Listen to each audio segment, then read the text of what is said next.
Welcome to All About Agatha, the podcast dedicated to reading and ranking every single mystery novel written by the Queen of Crime, Dame Agatha Christie. I'm Kemper Donovan. I'm Catherine Brobeck. And this week, we are revisiting Mr. Satterthwaite and Mr. Quin. It is time for another mysterious Mr. Quin tale. These Intriguing. are always such a delight. Catherine Brobeck, what are we discussing today? We are discussing The World's End. It was first published in the U.S. in November 1926 in Flynn's Weekly under the title World's End. Then in the U.K. in the Storyteller magazine in February of 1927. And then collected in, of course, The Mysterious Mr. Quin in April of 1930. And then later in 1930, it came out in the U.S. in the same collection. In the Storyteller, it was part of that The Magic of Mr. Quin series. I love that heading for these because these stories really are quite magical. Not only mysterious, but magical too. All right, let's get right down to things and talk about our victim. At the risk of spoiling some things, it appears that the victim is young love. And in particular, two young lovers and the love that they shared. These young lovers are Alec Gerard, a very talented young rising playwright in London who has apparently stolen a highly valuable opal and is now in prison. And his lady love, Naomi Carlton Smith, who is a very talented young painter who was basically betrothed to Gerard and who is now morosely hiding out on Corsica by herself. Methinks we have another love thwarted tale here, and I wonder if by story's end, Mr. Quin is going to have brought these two lovers back together again. Intriguing. Well, we don't really have any suspects because there really aren't any suspects since Gerard was convicted of a crime that he apparently committed. So let's just keep it moving right along to the world as it appears to be. Catherine Brobeck, take it away. Mr. Satterthwaite is vacationing, per usual, on the Riviera. This time it seems like he's in Antibes. Yeah, or at least like near Antibes. Yeah, right. Yeah. At least near Antibes. So, he sees his Duchess friend, one of many Duchess friends, as we know he has. And this might be the best Duchess featured in a Mr. Quin story, though. I know. He really just can't say no to her because she's a force. Well, she's a true Duchess, right? She's not just the wife of a duke, but no, she's too. two ways. She's a Duchess. And that makes her extra special to Satterthwaite. And she's very generous to her friends, but we're also told that she is exceedingly a cheapskate for everything else. So she's tired of the overpriced hotels on the Riviera, and apparently she has just gotten into a bit of a spat with the hotel manager. And now she insists that she wants to go someplace less rude, but really what she means is she wants to go someplace cheaper. So she convinces Satterthwaite to accompany her to Corsica, mostly because Corsica is cheap. So she hears. I just have to say I love that characteristic of her because it is one that rings true. It's almost sort of the penny wise, pound foolish viewpoint, right? Where like when it comes to the big things, she's quite generous and lavish even. But then in these little day-to-day interactions, there's no skinflint, as flinty as she. And like, I feel like we all know people like that, or at least know of people like that. Like that is a character that we've come across, if not in real life, certainly in literature before. Definitely. And this extends, unfortunately, for Mr. Satterthwaite to the means of transportation to get to Corsica. Because Mr. Satterthwaite does his research and finds that there's an easy flight from Antibes to Corsica. And he gives her the price, and she's not going to have that. So she makes them go on an extended overnight boat trip. Yeah. And let's just say it's not a luxury yacht floating through the Mediterranean. That's not what they're on. I have to pull this out from the story. So they went by boat, and Mr. Satterthwaite endured 10 hours of acute discomfort. To begin with, as the boat sailed at 7, he took it for granted that there would be dinner on board, but there was no dinner.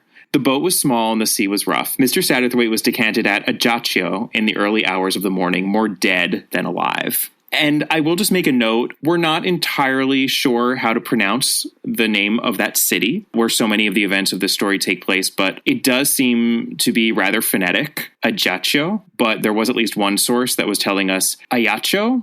So I'm just going to throw that out there. Pronunciation is not always easy, as I think many listeners I think will realize, but a difference between what language you want to pronounce it in. So there's a difference between pronouncing it in French versus pronouncing it in Corsican. So we're just going to go with the easiest pronunciation. I think when in doubt, always go phonetic. I think that's a fair rule.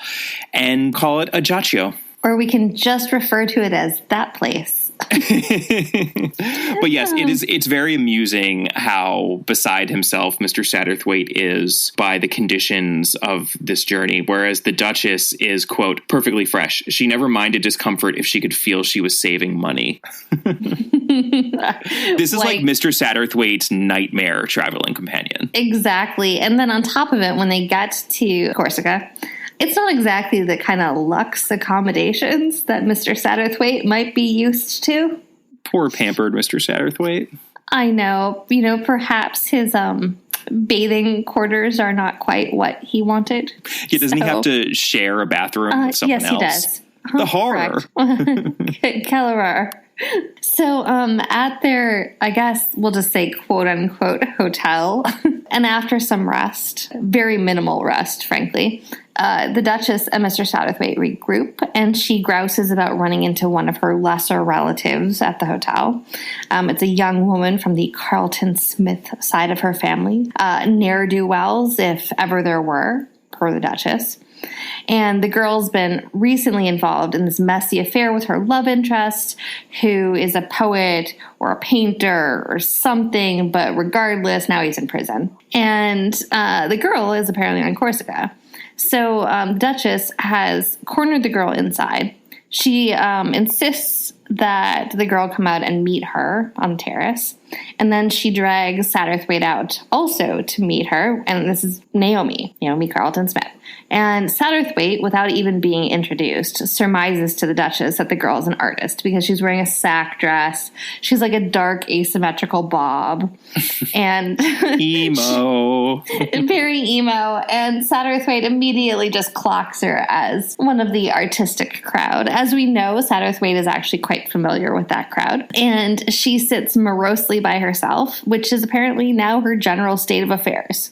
I do love this little back and forth between the Duchess and Mr. Satterthwaite when she's telling him exactly who she is. Poor as a church mouse, proud as Lucifer, and a bee in her bonnet like all the Carlton Smiths. Her mother was my first cousin. Mr. Satterthwaite says, she's one of the Knowlton lot then? The Duchess nodded. He's just so, he knows all the little intricacies of everyone's lineage because he's just such a snob and so just completely inside that world. Well, he's also a terrible gossip. Oh, yeah. Christie has so much fun with him. And, we've talked about this a couple of times, I think most recently with Sparkling Cyanide, which was also a bit of a posh setting for a novel. Christie doesn't always run in such vaunted circles as this. And in fact, it's usually a bit more bourgeois, I would argue, or kind of middle class. Oh, well, definitely. But here, so, because, we often get asides in those about, people who went to Eton. The old Etonians get a lot of flack in a lot of these stories and books. So, she doesn't think necessarily that highly of that set. Exactly. So this is a rare example. And she's constantly poking fun at Mr. Satterthwaite's snobbery, but there is a lot of affection for him as well. And he's also really well-intentioned, which is different than some of the other characters of his set that we occasionally see. Absolutely. And he's no idiot. Like any Christie detective, he is certainly no idiot. So when they sit together, the Duchess and Mr. Satterthwaite and Naomi, the Duchess is terribly condescending to her about her art, but Naomi doesn't seem to care because she frankly doesn't seem to care about anything. Particularly the Duchess's opinion. So she lets everything slide off her. She's actually, she has a lot of affection for the Duchess. I think she appreciates her frank, forthright nature and the fact that, in her own way, she doesn't take any BS, so to speak. And I think Naomi appreciates that, but she just seems to be in such doldrums in general that she just doesn't really have much of an appetite for anyone or anything. So she brings out her paintings, and they're all abstract still lifes, and the Duchess totally poo-poos them. She doesn't really get it, and she doesn't want to get it.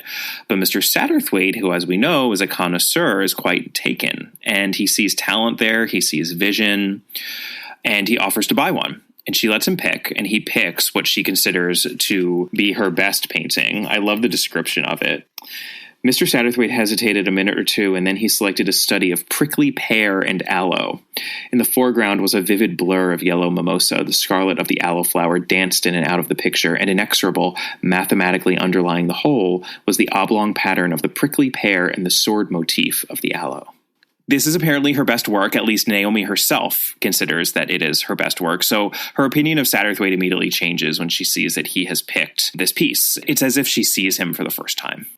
And at the same time, the Duchess demands that, well, since Naomi's been there a while, she ought to take them on a tour of Corsica in her car, because surely she has a car after this amount of time. Naomi says, yes, of course she has a car, but she sort of demurs and insists that they wouldn't want to ride in her, junker of a car.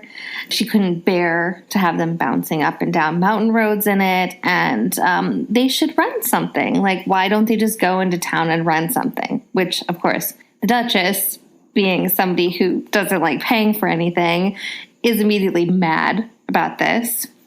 Well, she wants to attach a dicky to Naomi's car, which is like, that little sidecar contraption. Correct. And Christie writes, a shuddering sigh went through Mr. Satterthwaite.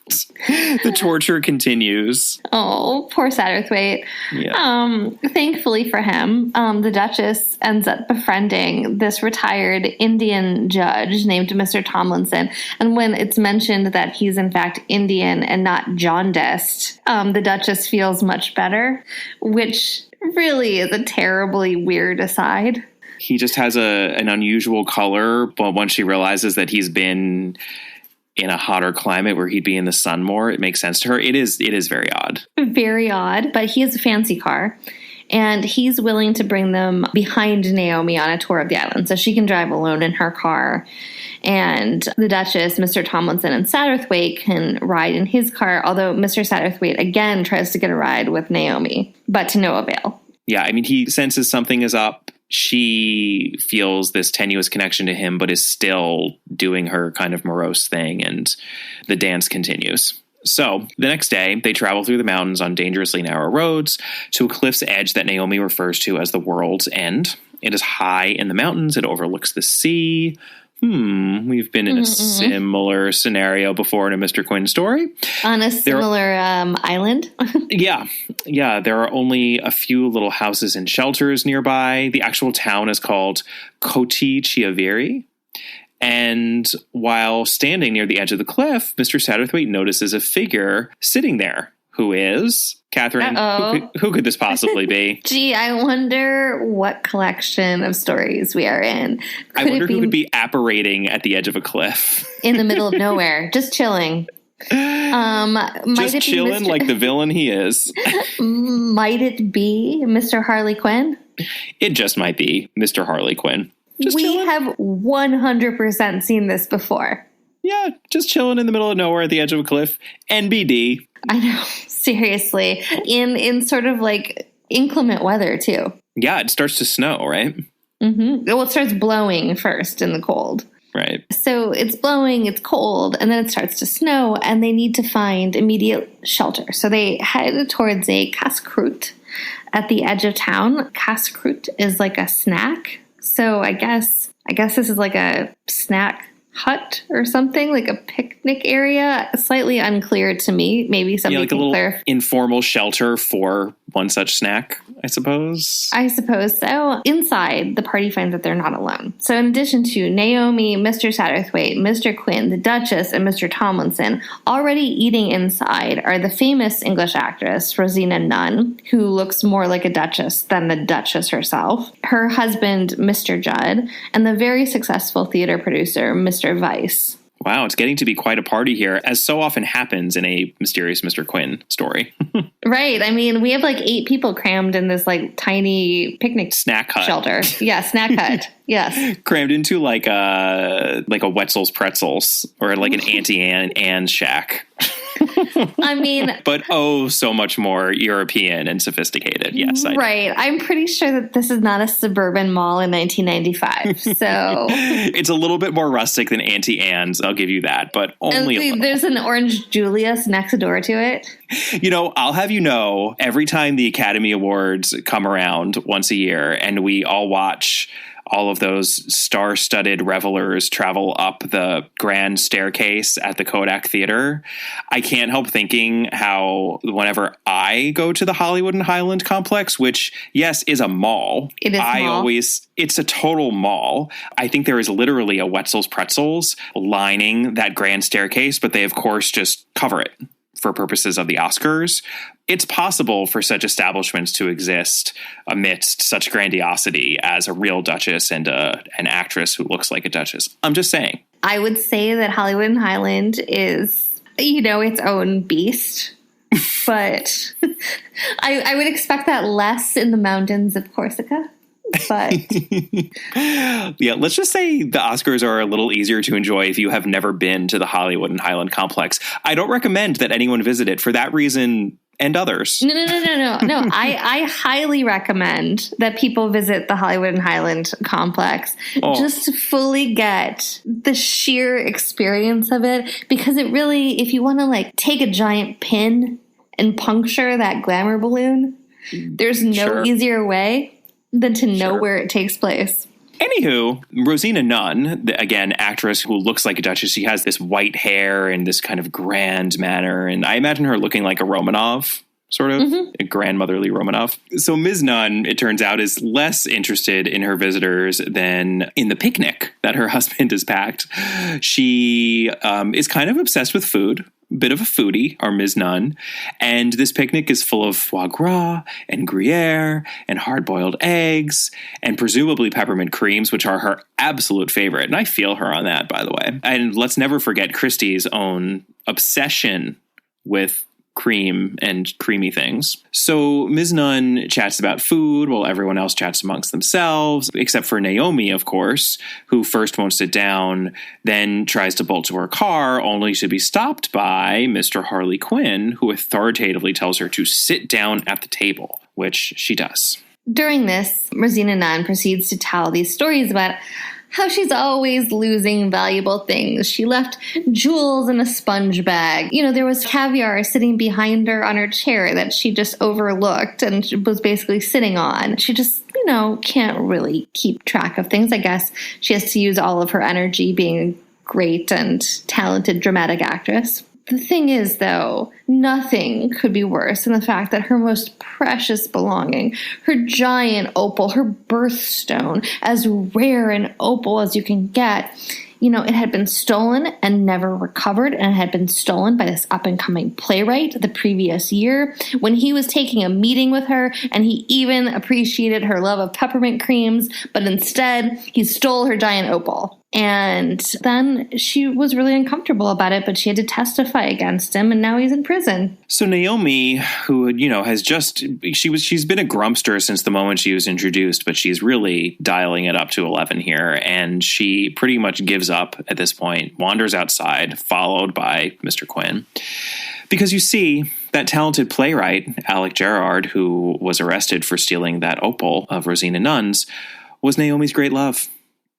And inside, the fact that Naomi has left goes largely unnoticed, except, of course, by Mr. Satterthwaite, since he is a born observer. We do get references to that earlier on in the story, since that is, of course, his one of two character trait. One of two requirements for every Mr. Quin story is Mr. Satterthwaite talking about how he is an observer, not an actor in the events of his life or life in general. And Rosina just kind of natters on. And subsequently, as she is looking for more food, because she's insatiable, apparently. Look for some pineapple. Right, looking for some pineapple, as one does.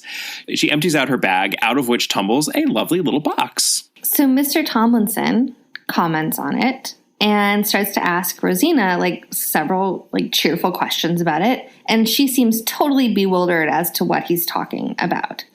And let us not forget, Mr. Tomlinson is an Indian judge. So finally, Tomlinson explains to her that she appears to have misunderstood something, namely that she was carrying around a quote-unquote Indian box, which he notes is ingenious.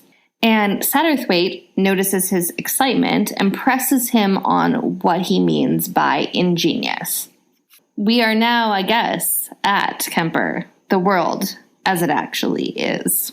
Absolutely. And we have a couple of clues here to untangle the mystery of sorts that we have in the story.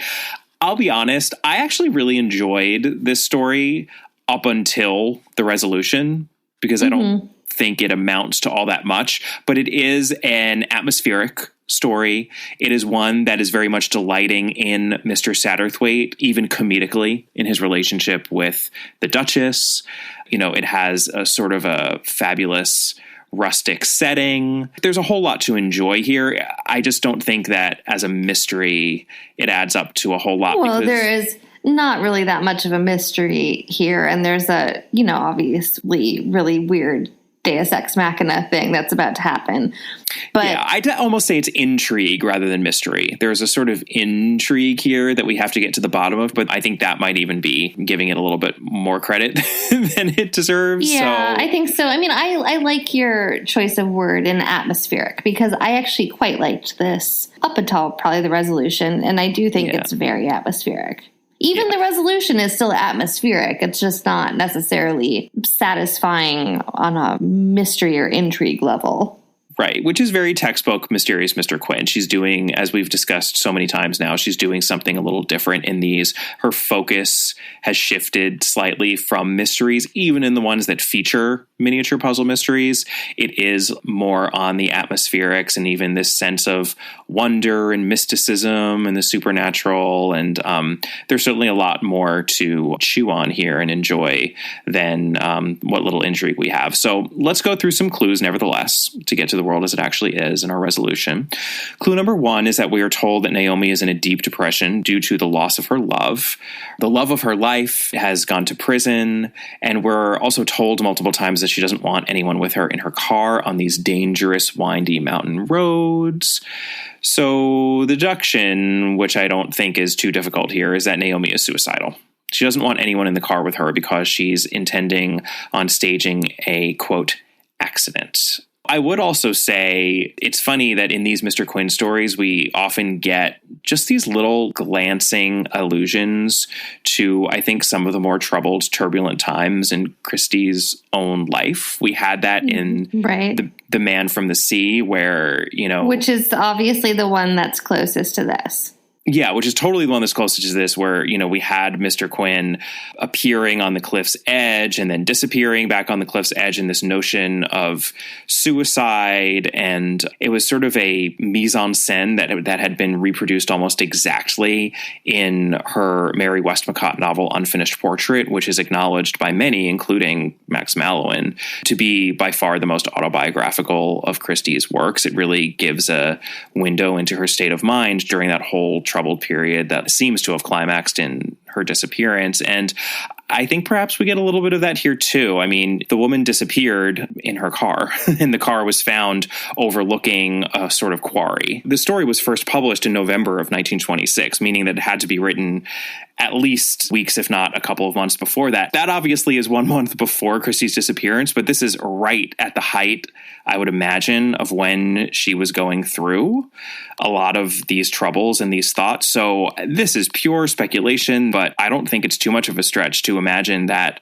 her state of mind would lead her to write a story in which one of her main characters was having perhaps thoughts that she herself was having at the time. I mean, we can read into it, I suppose. You know, I mean, it's an interesting timing coincidence. And The Man from the Sea also was written right after all of that disappearance stuff that happened. It's as if they're bookending that in a weird way. And there really are so many similarities between this story and The Man from the Sea. So I find it hard to believe that there isn't something to that, since they seem to be grappling with these notions of depression and suicide. And we know what she was struggling with herself, but obviously we don't know any more than that, and are not pretending to know any more than that.